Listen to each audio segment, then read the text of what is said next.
말씀과 찬양이 흘러넘치는 극동방송입니다.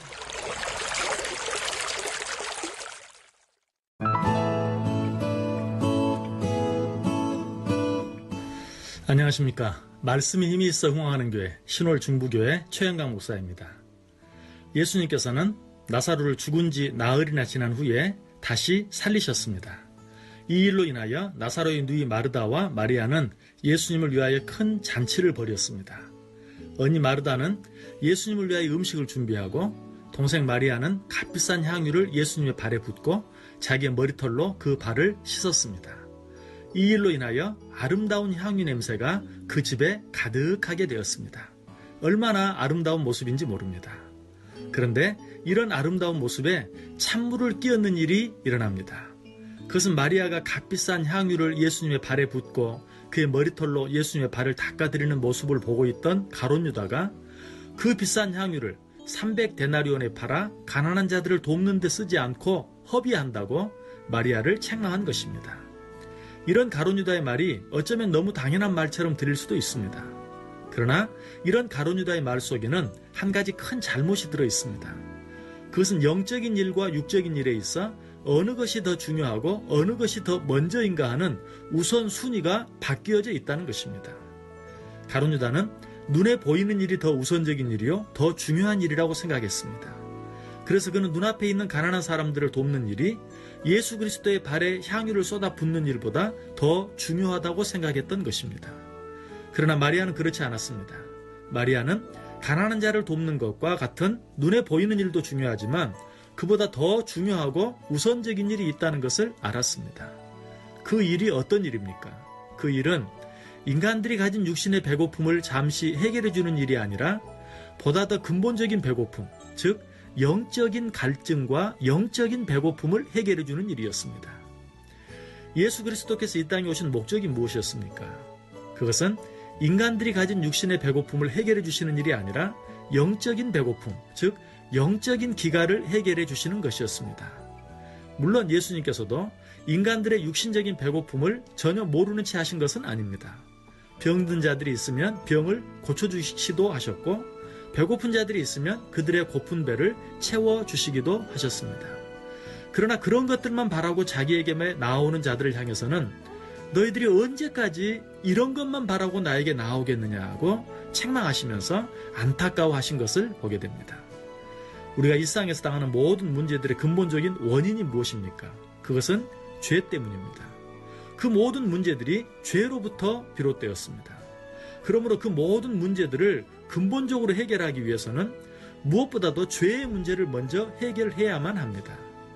예수님께서는 그 죄의 문제를 해결하기 위해서 이 땅에 오셨고 그 죄의 문제를 해결해 주시기 위하여 우리의 모든 죄를 대신해서 십자가에 죽으셔야만 했습니다. 마리아는 이 일의 중요성을 알고 있었던 것입니다. 그리고 그때가 멀지 않은 것을 알고 그녀는 지금 그 일, 즉 예수님의 장례를 준비하고 있었던 것입니다. 이 사건을 통해 우리가 얻어야 할 중요한 교훈이 있다면 무엇일까요? 그것은 하나님의 일과 하나님의 뜻은 세상적인 도덕과 윤리 그리고 논리와 합리로 이해되어지거나 설명되어지는 것이 아니라는 것입니다. 또 윤리적이고 도덕적이며 논리적이고 합리적인 일이 꼭 하나님의 뜻과 일치하는 것도 아니라는 사실입니다. 하나님께서 원하시고 기뻐하시는 모습은 윤리와 도덕 그리고 이성과 논리를 뛰어넘어 오직 하나님의 사랑에 감격하여 그 사랑에 겨워 어떤 일을 행하는 것입니다. 세상의 도덕과 윤리 그리고 합리한 논리도 진리는 아닙니다. 그것들도 일정의 유행과 같은 것으로 시대의 산물에 불과한 것입니다. 그래서 시대에 따라 변하는 것입니다. 예를 들면 링컨 이전에는 노예 제도가 합리적인 것이었습니다. 그러나 믿음의 눈으로 이것이 비진리인 것을 발견한 링컨에 의해 이것이 수정되었습니다. 그래서 성경은 이 세대를 본받지 말라고 말합니다.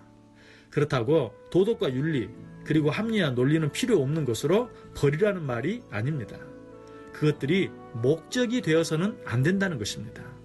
그것들은 항상 하나님의 뜻과 예수 그리스도의 복음을 위한 여러 가지 많은 수단들 가운데 하나에 불과함을 잊어서는 안 된다는 것입니다. 그리고 그것들 중 그 어떤 것도 최우선이 되거나 절대적인 것이 되어서는 안 된다는 것입니다.